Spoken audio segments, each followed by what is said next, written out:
ಒಂದೂರಿನಲ್ಲಿ ಬಸ್ಯ ಮತ್ತು ಮುತ್ತು ಎಂಬ ಇಬ್ಬರು ಗೆಳೆಯರು ಇದ್ದರು.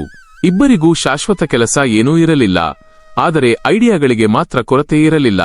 ಊರಿನ ಮೂಲೆ ಮೂಲೆಯಲ್ಲೂ ಕೂತು ಹರಟೆ ಹೊಡೆಯೋದು ಇವರ ದಿನಚರಿ. ಒಂದು ದಿನ ಬಸ್ಯ ಮುತ್ತುವನ್ನು ನೋಡಿ ಹೇಳಿದ, ಮುತ್ತ, ನನ್ನ ಪಾಕೆಟಲ್ಲಿ ಇವತ್ತು ಕೇವಲ 10 ರೂಪಾಯಿ ಇದೆ. ಮುತ್ತು ನಗುತ್ತಾ ಉತ್ತರಿಸಿದ, ಅದ್ರಲ್ಲಿ ಹೊಸದೇನು, ನಿನ್ನ ಪಾಕೆಟಲ್ಲಿ ಇದಕ್ಕಿಂತ ಜಾಸ್ತಿ ದಿನವೇ ಇಲ್ಲ. ಬಸ್ಯ ಸ್ವಲ್ಪ ಗಂಭೀರವಾಗಿ, ಆದ್ರೆ ಇದೇ 10 ರೂಪಾಯಿಂದ ಇವತ್ತು 500 ರೂಪಾಯಿ ಮಾಡಬಹುದು ಅಂದ್ರೆ. ಮುತ್ತು ಅಚ್ಚರಿಯಿಂದ, 10 ರೂಪಾಯಿಂದ 500? ನೀನು ಕನಸು ಕಾಣ್ತೀಯಾ ಅಥವಾ ನಿಜ ಹೇಳ್ತೀಯಾ? ಬಸ್ಯ ಕನಸು ಅಲ್ಲ, ಯೋಚನೆ. ಮುತ್ತು ಕುತೂಹಲದಿಂದ, ಹೇಳು, ಕೇಳ್ತೀನಿ. ಇಲ್ಲ ಅಂದ್ರೆ ಈ ಮಾತು ಕೂಡ ಹರಟೆಯಲ್ಲೇ ಮುಗಿಯುತ್ತೆ. ಬಸ್ಯ ನಿಧಾನವಾಗಿ ತನ್ನ ಪ್ಲಾನ್ ಹೇಳಿದ. ಮೊದಲು ಮಾರುಕಟ್ಟೆಗೆ ಹೋಗಿ 10 ರೂಪಾಯಿಗೆ 2 ನಿಂಬೆಹಣ್ಣು ತಗೋಣ. ಮುತ್ತು ಗೊಂದಲದಿಂದ, ನಿಂಬೆಹಣ್ಣು ತೆಗೆದು ಏನು ಮಾಡೋದು? ಬಸ್ಯ ನಗುತ್ತಾ, ಇದು ಸಾಮಾನ್ಯ ನಿಂಬೆ ಅಲ್ಲ ಅಂತ ಹೇಳಿ ಮಾರಾಟ ಮಾಡೋದು. ಇಬ್ಬರು ಮಾರುಕಟ್ಟೆಗೆ ಹೋದರು.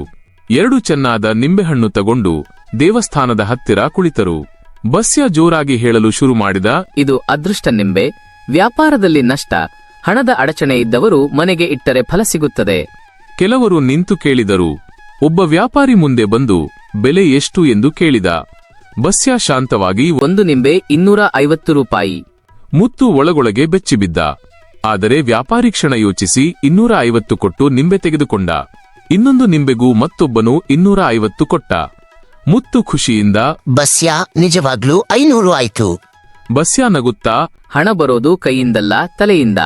ಇಬ್ಬರೂ ಸ್ವಲ್ಪ ದೂರ ಹೋಗಿ ಕೂತರು. ಮುತ್ತು ಗಂಭೀರವಾಗಿ ಹೇಳಿದ, ಇವತ್ತು ನನಗೆ ಒಂದು ಪಾಠ ಆಯ್ತು. ಏನು ಪಾಠ? ಮುತ್ತು, ಹಣ ಕಡಿಮೆ ಇದ್ರೆ ಏನೂ ಅಲ್ಲ. ಯೋಚನೆ ಸರಿಯಾಗಿದ್ರೆ 10 ರೂಪಾಯಿ ಕೂಡ 500 ಆಗುತ್ತೆ. ಬಸ್ಯ